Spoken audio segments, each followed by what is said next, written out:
Samantha Hayes, 36 years old, currently working as a freelance creative director in brand design. Though I had been married to Ethan for nearly 8 years, I never truly felt like I belonged to his family, the Aldridges, a prominent clan in the northern suburbs of Boston, where everything was draped in decorum and status.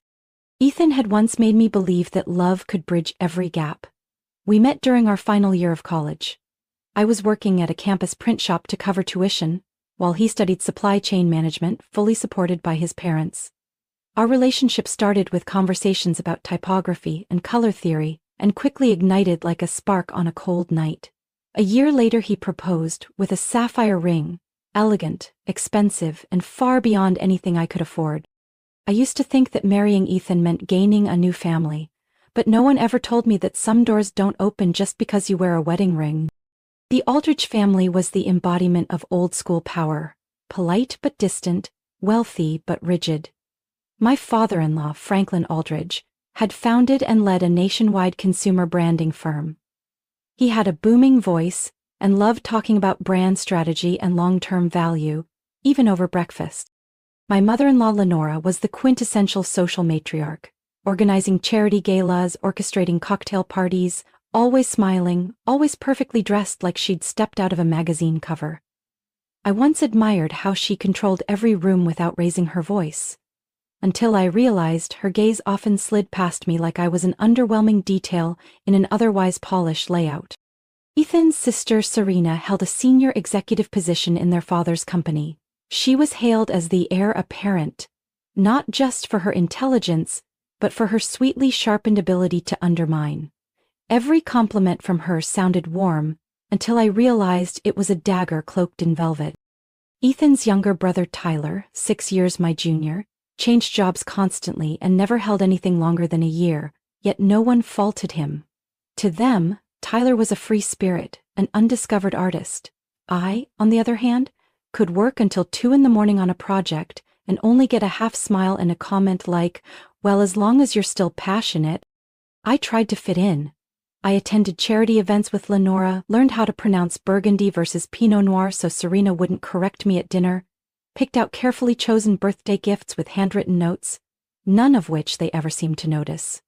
At Aldrich gatherings, I dressed just enough to blend in, never too bold, fearing that if I stood out they'd turn those evaluating eyes on me. Ethan would often say, "Just relax, they'll come around," in their own way. But their way was a smile with a sting, a glance that never lingered, a reminder of family traditions I was never really a part of. I used to think I was strong enough. I believed love and patience would earn their approval. But eventually I began to understand. Some doors aren't meant to be forced open, because behind them is nothing but distance and the chill of exclusion. In the early years of marriage, I kept my freelance brand design business. My office was just a small corner of our 2-bedroom apartment, but I could work there for hours without fatigue. My first clients came from old contacts and word-of-mouth referrals. Not every project was glamorous, but each piece reflected my voice. Creative, layered, and deeply personal. To the Aldridges, though, it was merely a cute passion project.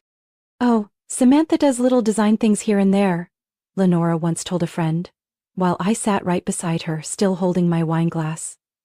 I remember smiling politely, though my fingers tightened until my nails left marks on my palm. Serena was subtler. "That's adorable," she said about a brand identity I created for a small coffee chain in New Hampshire.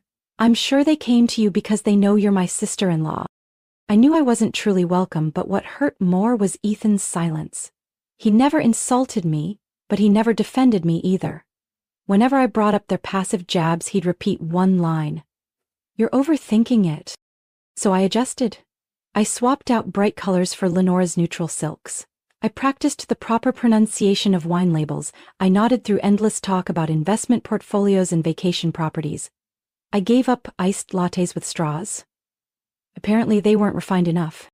I became a version of myself carved to be just tolerable, never sharp enough to be mocked, never real enough to be accepted.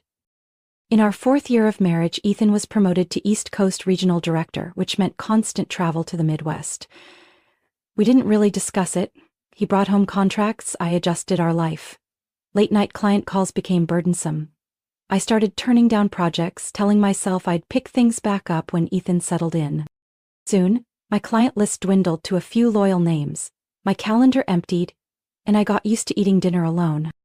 The turning point came last April when I found out I was pregnant. It was unexpected but sweet. I thought, maybe this baby would be the bridge we needed, I told Ethan as he packed for a trip to Minneapolis. He hugged me, kissed my forehead, and said, "That's wonderful, are you okay? I can't cancel this trip though." I gave a faint smile and stepped aside, like always. Less than 2 weeks later, I miscarried at 10 weeks. It was a rainy afternoon and I lay curled up on the cold tile floor of our bathroom, one hand on my stomach, the other gripping my phone. But I didn't call anyone. I didn't want to hear another, "Maybe it wasn't meant to be," or "You're still young." Eventually, I called Chloe, my sister. She drove 3 hours from Providence in the middle of the night. When I woke the next morning, the smell of ginger broth and toast filled the kitchen. She didn't ask questions.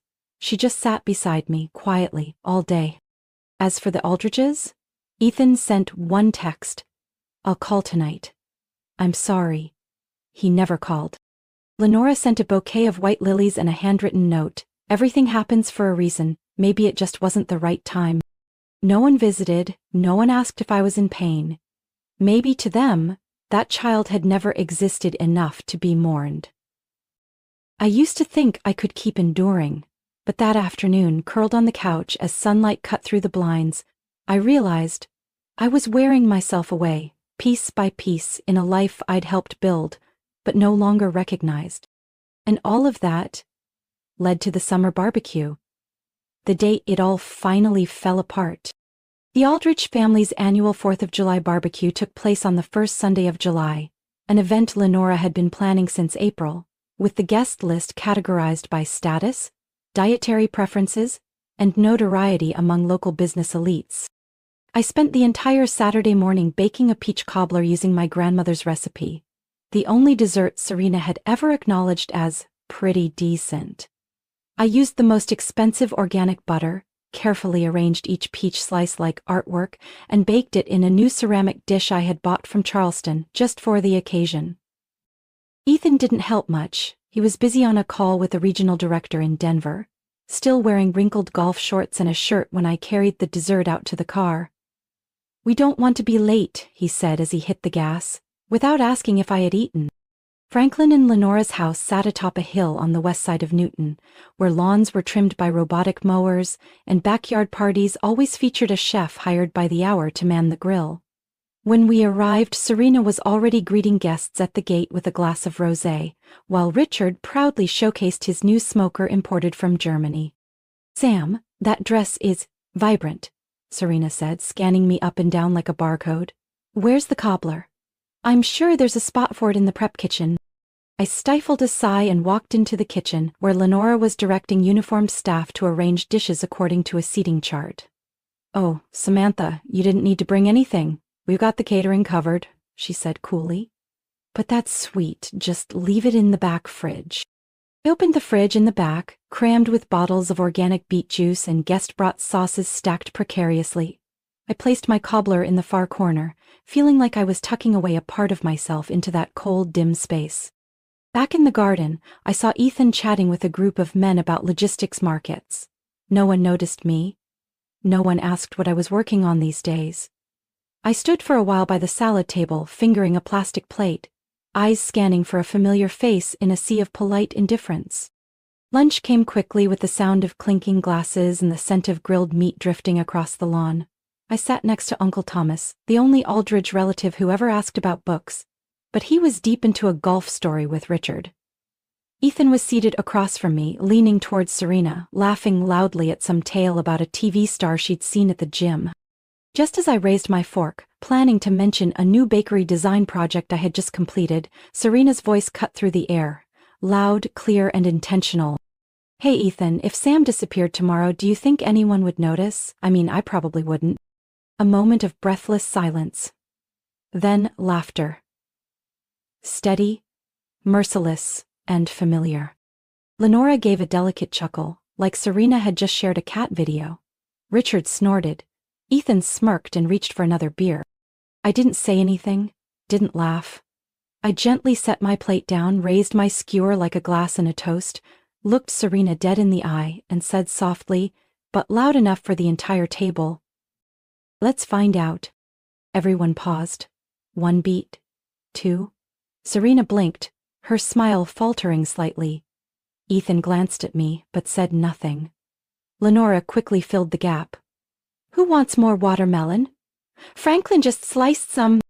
The rest of the afternoon drifted by in soft jazz and scattered small talk. I didn't say another word, but inside small waves had begun to churn into something stronger. Back at home, I didn't change, I didn't wash my face. I opened my laptop and started typing, line by line, item by item. Bank accounts, rental agreements, old friends, freelance clients I'd once turned away. A list of doors I had shut that now stood ready to be reopened. That night, when Ethan stepped out of the bathroom, he saw me sitting on the couch with a packed suitcase. "What are you doing?" he asked, voice still damp with steam. I looked him straight in the eyes. "Remember what Serena said? That no one would notice if I disappeared?" He was silent. I stood up, grabbed my suitcase and walked toward the door. Let's find out if she was right. And I walked out of that house, light as the cotton dress I wore, but with a weight in my chest so heavy, no suitcase could have carried it for me. I arrived in Seattle on a foggy Monday morning, nearly a week after leaving the house in Newton. The city appeared hazy, like my future, unclear, yet oddly gentle. I rented a small studio apartment in Capitol Hill where Olivia, my college best friend, lived with her husband and daughter. It was barely 375 square feet with old wooden floors, a tiny kitchen, and olive green walls peeling in places. But when I set my mini coffee maker on the counter, opened my laptop, and drew the curtains to let in the morning sun, I realized it was the first space I had chosen entirely on my own in years. I started by removing every remnant of the Aldridges, old business cards, LinkedIn profiles influenced by Ethan's connections, and design samples I had watered down to suit traditional client tastes. I reopened a folder labeled Concepts, Drafts, Personal, filled with sketches I had never dared to show. To keep from sinking into sadness, I began therapy with a specialist Olivia recommended. Her name was Robin Travers, in her 60s, always in plum cardigans, with eyes that seemed to see the part of you even you avoided. In our first session she asked, "Do you still know what you want?" I sat in silence for 3 full minutes. At first I took small freelance gigs, ebook covers, brand kits for boba startups, a few Instagram templates for a mom blogger. The income wasn't much, but every time a client wrote back, "Looks amazing, thanks for listening," my heart warmed just a bit. One rainy Wednesday afternoon I ducked into a corner cafe called June and Cedar. The place smelled like fresh pastries and dark roast beans, lit by amber pendant lights and lined with raw brick walls. As I waited in line, I was drawn to a massive mural along the side wall. Bold strokes, rich colors. Like a dream someone forgot to finish. "Are you the artist?" a woman's voice asked behind me. I turned around. She was in her 50s. Silver-streaked hair and a low ponytail, denim jacket, eyes sharp as an X-ray and smiling. "I'm a graphic designer," I replied. "Or, I used to be at least." She nodded. "I'm Eleanor Finch, owner of this cafe. I'm looking for someone to redesign our menu boards and the to-go coffee packaging, but I don't need business cards. I need to see something real." We sat at a window-side table. I opened my iPad and showed her the folder labeled Concepts, Drafts, Personal. Eleanor flipped through each design, occasionally zooming in on tiny details I'd once thought no one would notice.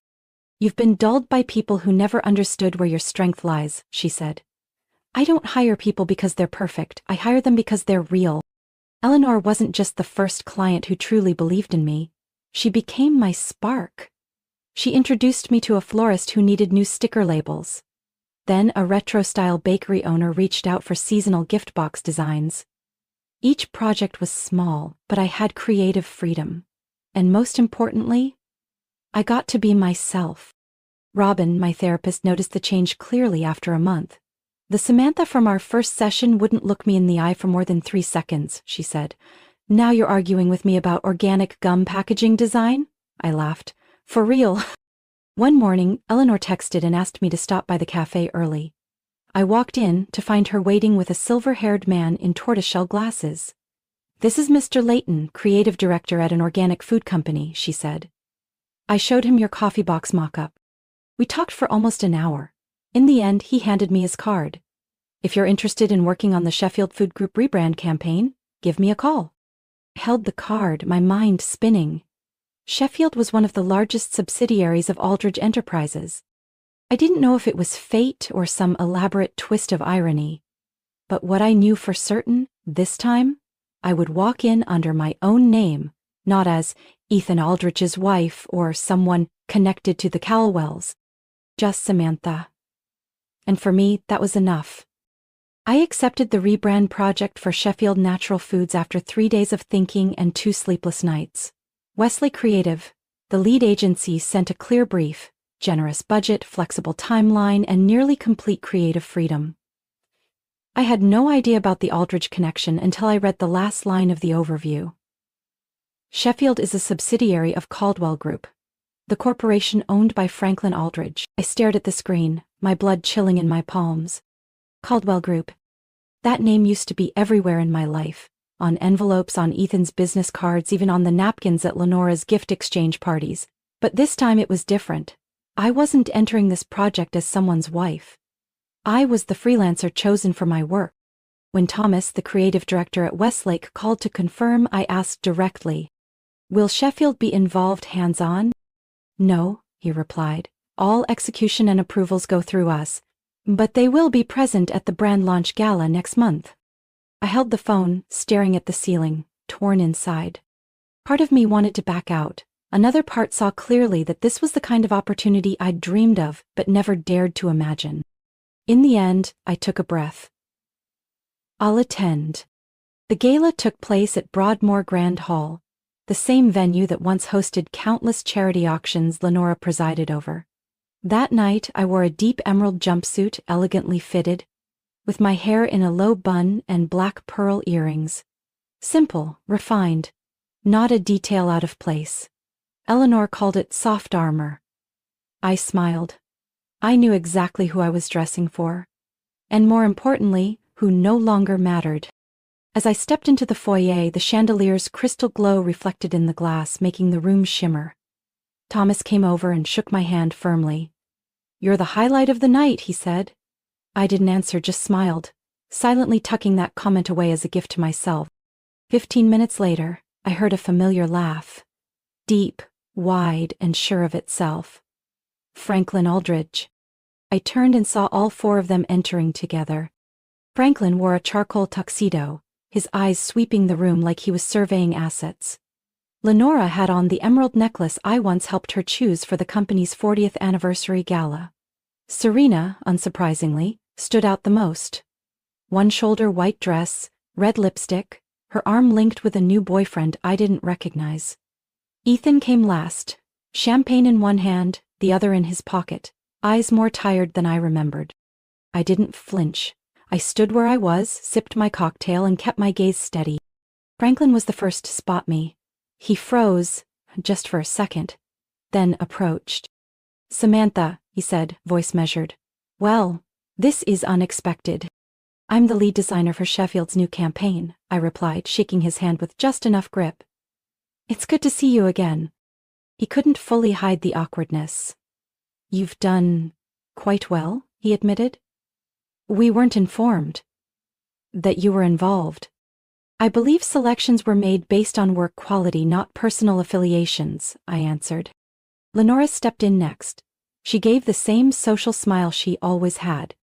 "You look well, Samantha. That dress is lovely." "It's a jumpsuit, but thank you," I replied curtly. Serena lingered just behind, fingers tightening slightly around her glass. "You're actually working here?" "No. I'm running the work here," I said, looking her straight in the eye, independently. A beat of silence, then Serena pressed her lips together. "Congrats," but her tone had more salt than sugar. A few minutes later, Ethan walked over, alone. "Can we talk, privately?" he asked, his voice hoarse. I nodded. We stepped out into the hallway, where the music was just a faint hum. "You've changed," he said, emotion unhidden in his eyes. "No," I corrected him. "I just returned to the person I was before I tried becoming part of your family." He nodded slowly. "I know. It took a year, but I finally saw everything I missed." I stayed quiet. "Is there any chance we could start over?" I looked at him, the man who was once my whole world, once the only support I clung to. Now, he was just a familiar face. Polite, remorseful, but no longer heavy enough to alter the path I was walking. "I wish you happiness," I said, my voice soft but firm. "Truly." He bowed his head. "I understand." I turned back toward the hall, where Thomas was waving to signal that the introductions were beginning. When the spotlight hit me and my designs appeared on the giant screen, I no longer saw a faded version of Samantha seated quietly at a banquet table. The presentation ended to a round of sustained applause.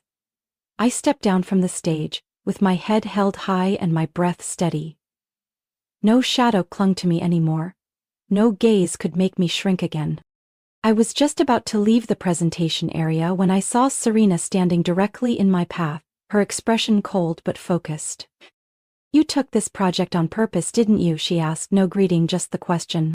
"No," I replied. "Westlake reached out. At the time, I had no idea Sheffield was owned by Caldwell Group. And when you found out?" "I had already signed the contract. And I don't back out of a project just because people who once looked down on me happen to be in the audience." Her face tightened. "You don't think this looks like revenge?" I gave a small smile. "Revenge? That's odd, considering I didn't have to do anything. My work brought me here, and it was your eyes that never left me during the entire presentation." Serena stood still for a beat, then glanced toward where Thomas was chatting with the media team. "Tonight, my presentation also includes a segment on the Sheffield campaign. Then the audience will definitely get another perspective," I said, "especially if that segment gives proper credit." I turned and walked away, leaving that sentence hanging behind me. I didn't need to threaten, I just needed the truth on my side. I had just picked up an espresso from the bar when Lenora appeared. She was with an older friend I recognized, but the moment she saw me, she smiled and walked over. "May we speak privately for a moment, Samantha?" Without a word, I followed her.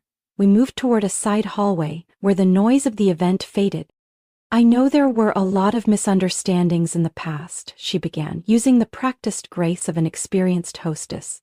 "And maybe I wasn't always as sensitive as I should have been." I remained silent, waiting for what came next. "But the way you left, no one knew. No explanation." Gregory was truly affected. I looked her in the eye, voice calm. "I left a letter, clear, respectful. I paid my share of that month's expenses. And I took nothing that wasn't mine." "That's not what I meant." She hesitated. "What you meant," I said slowly, "was to control everything? Even how someone disappears?" Lenore's gaze flinched. But I continued, without looking away. "For 7 years I quietly learned how to fit in. I changed how I dressed, turned down projects, let go of clients just to avoid being seen as too ambitious in your family. And when I was at my lowest, when I lost a child, you sent flowers with a note saying it might be for the best. So tell me, who really disappeared first?" She was silent. For the first time I saw her eyes no longer glowing with control, but clouded with helplessness. "But I'm not saying this to place blame," I said. "I'm saying it because I'm no longer the woman who bends for acceptance. I'm me, and if we can't meet there, we don't need to pretend." Lenora nodded very slightly. "Thank you for being honest, I understand." I turned and walked away. That evening, I sat among the guests beside Thomas and the Westlake team. When Serena took the stage to present her segment on brand strategy for the next generation, I was ready for anything. Then, on the projection screen appeared a slide that read, "Lead Visual Concepts Samantha Hayes, in collaboration with Westlake Creative." A moment of silence swept through the room. I didn't look over at the Caldwell row, but I heard the murmurs. And in that moment, I finally felt the thing I had dreamed of for 7 years. Not acceptance, but acknowledgement. I was no longer the wife who dabbled in design. I was an independent professional. Someone a major corporation had to name out loud before hundreds of people. 3 months after the gala, I signed the contract for my first home, a small 2-story wooden house in the quiet Fremont neighborhood, not far from downtown Seattle. The front was covered in lavender with a wooden balcony that faced the lake, and a workspace with a big window that welcomed the morning sun. Every dollar of the down payment came from income I had earned over the past year, not wedding gifts, not inheritance. It came from effort, from late nights, proposals I wrote myself, deals I negotiated, projects I carried from start to finish. On move-in day, Olivia showed up early with a bag of scones and a bottle of white wine. "You know," she said with a smile as we sat on the floor surrounded by unopened boxes, "I've never seen your eyes shine this bright." I smiled. I didn't need a mirror to know she was right. My work had become steady. After the Sheffield campaign, I received multiple offers from independent brands. I chose carefully, only accepting projects that felt exciting and respectful. I joined a local design collective, not to network, but simply to have colleagues, people who called me by my name, without Ethan's last name attached. Among the messages I received after the gala, one stood out, sent by someone I never expected: Charlotte, Tyler's wife, Ethan's youngest brother.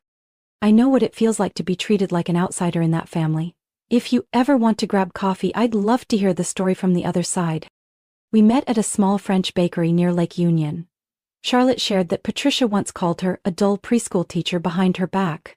She endured it in silence and eventually learned to separate herself from that soft power hierarchy. "You walked out first," she said, "and because of that I realized I could too." From shared understanding we became friends, not the kind who text every day, but enough to share everyday moments, a new coffee spot, a great book, a quiet afternoon watching the rain. One weekend afternoon I ran into Serena at the neighborhood farmer's market. She was 6 months pregnant, wearing a maternity blouse and picking out eggplants. "Hi," she said first, "didn't expect to see you here." I offered a small smile, glancing at her belly. "You look well." She set down her basket and adjusted her hair. "I'm taking a prenatal class. There was a lesson about toxic family patterns." She gave a soft, slightly awkward laugh. It made me think about a lot. I said nothing, just listened. "I don't want my child to grow up feeling like they have to try to be seen," Serena said, eyes fixed on the end of the produce aisle. "Like I did. Like you probably did too." For the first time I didn't see superiority in her, only acknowledgement. And in that acknowledgement something real, a desire to do better. "I'm glad you see that," I replied. "I'm not going to apologize," Serena said honestly.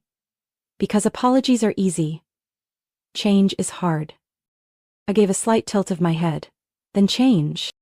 We didn't hug, we didn't make plans, but as I walked away I knew, some things don't need a dramatic ending to feel complete. Late one evening, with the breeze rustling the curtains, I sat journaling. On the table beside me was a cup of chamomile tea and a mood board I was designing for a natural cosmetics brand. Some visuals were still unfinished, but I wasn't in a rush.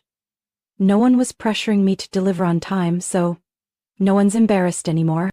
I wrote, "I no longer need to be seen in someone else's world, because I've become vivid in my own." A chapter had closed, not with a slammed door, but with the quiet freedom of not needing one at all. That afternoon I drove alone to Discovery Beach.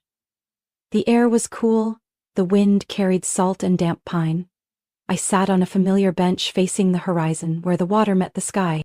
From my coat pocket I pulled out a small item, a house-shaped keychain Olivia had given me the day I moved into my new place.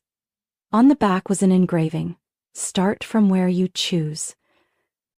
I don't remember exactly when I lost myself, but I will always remember when I found me again. Not in one dramatic moment, but through small, steady choices. Each time, I dared to quietly turn toward my own light. Sometimes disappearing from a place that refuses to see you isn't running away. It's beginning to exist, clearly, confidently, and more wholly than ever before. I stood, turned away from the ocean, and walked toward my car. The wind was still blowing, cold but no longer cutting, and inside I felt warmer than any summer I'd ever known. Samantha's story is a reminder that no one should lose themselves just to be accepted. In real life, so many people, especially women, have quietly endured unequal relationships, had their worth minimized. But change doesn't always require confrontation. Sometimes the bravest act is to step away, start over, and live true to yourself. Because once you truly see your own worth, no one else can diminish it. What did you think of Samantha's journey? What part resonated with you most? Share your thoughts in the comments. And don't forget to follow this channel for more stories about life, family, and the power of choosing for yourself.